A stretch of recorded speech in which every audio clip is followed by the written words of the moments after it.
প্রতিদিন সন্ধ্যায় আমার বন্ধুর বিধবা বোনকে তাদের বাড়িতে পড়াতে যেতাম। পড়াতে পড়াতে বন্ধুর বোনের সাথে আমার একটা ভালো সম্পর্ক গড়ে ওঠে। একদিন সন্ধ্যায় ওদের বাসায় গিয়ে দেখি পুরো বাসা ফাঁকা। বাড়িতে শুধু বন্ধুর বিধবা বোন ছাড়া সবাই বিয়ে বাড়িতে খেতে গেছে। ফাঁকা বাসায় আমার কি যে হলো নিজেকে আর ঠিক রাখতে পারলাম না। বন্ধুরা, প্রথম থেকে শুরু করা যাক। সেদিন যখন আমি বন্ধুর বাড়িতে গিয়েছিলাম, আমি যেমন অবাক তেমনি খুশিও হয়েছিলাম। আমি রানা। ছোটবেলা থেকেই আমি একটু লাজুক স্বভাবের। জীবন জুড়ে বন্ধু সুব্রত আমার জন্য এক আলাদা জায়গা জুড়ে আছে। আমাদের বন্ধুত্ব এতটাই গভীর ছিল যে ওর বাড়ির মানুষজনও আমাকে নিজের পরিবারের একজন হিসাবে মেনে নিয়েছিল। ওর বাড়িতে যাতায়াত ছিল আমার নিত্যদিনের ঘটনা।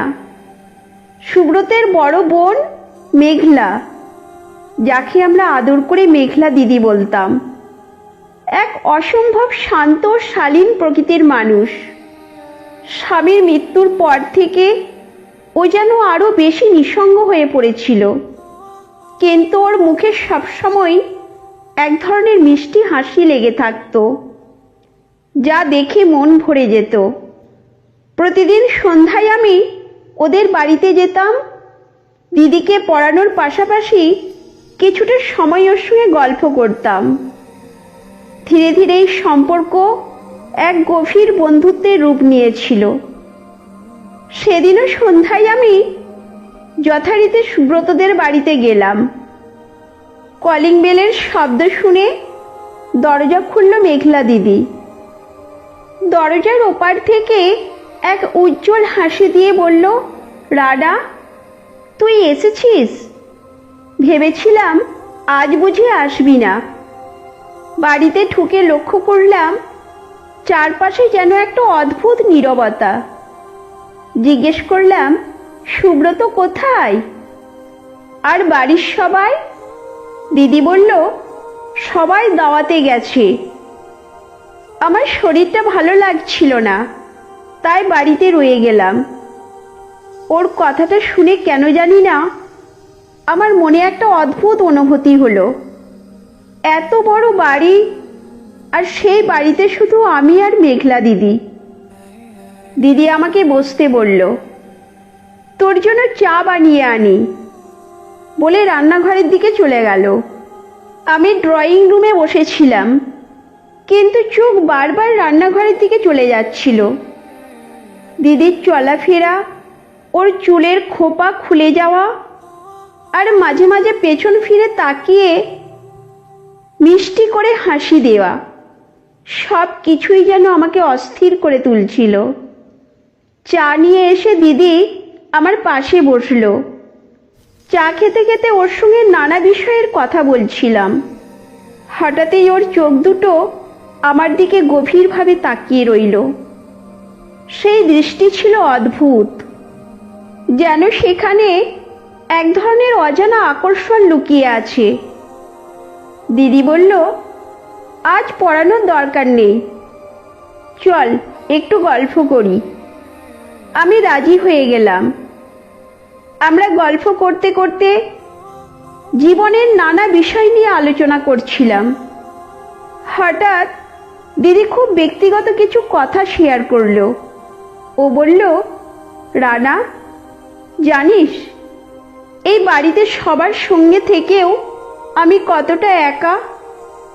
অনেক সময় মন চায় কারোর সঙ্গে মনের কথা খুলে বলি, কিন্তু কেউ নেই। তোকে পেয়ে খুব ভালো লাগে জানিস। ওর এই কথাগুলো শোনার পর আমার মনে অদ্ভুত এক আবেগ কাজ করছিল।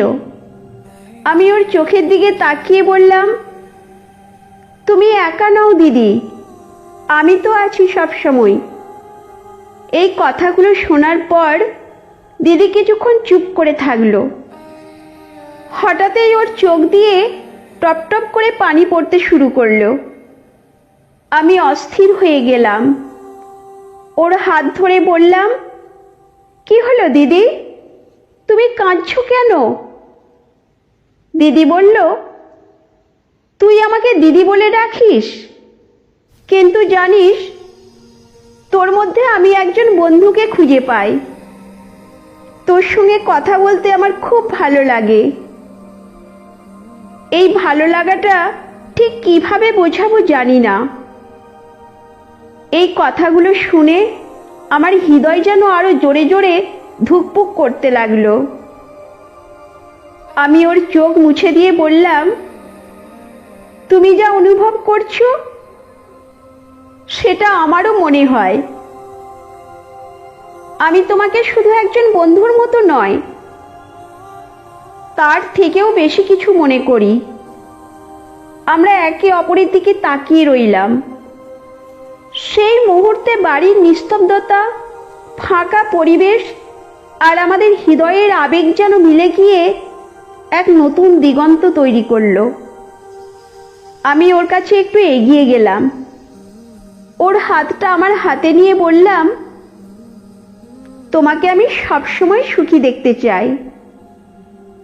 তুমি আমার জীবনের একটা বিশেষ জায়গা তৈরি করেছো। দিদি চুপচাপ আমার কথা শুনছিল। হঠাৎ ও বলল, রানা, এই সম্পর্কটা যেন শুধু আমাদের মধ্যেই থাকে। সমাজের চোখে এই সম্পর্ক মানানসই নাও হতে পারে, কিন্তু তুই কথা দে আমাকে কখনো একা ছেড়ে যাবি না। আমি মাথা নেড়ে বললাম, আমি তোমার পাশে থাকবো দিদি, সব সময়। সেই দিনের পর থেকে আমাদের সম্পর্ক আরো গভীর হয়ে উঠল। তবে আমরা ঠিক করেছি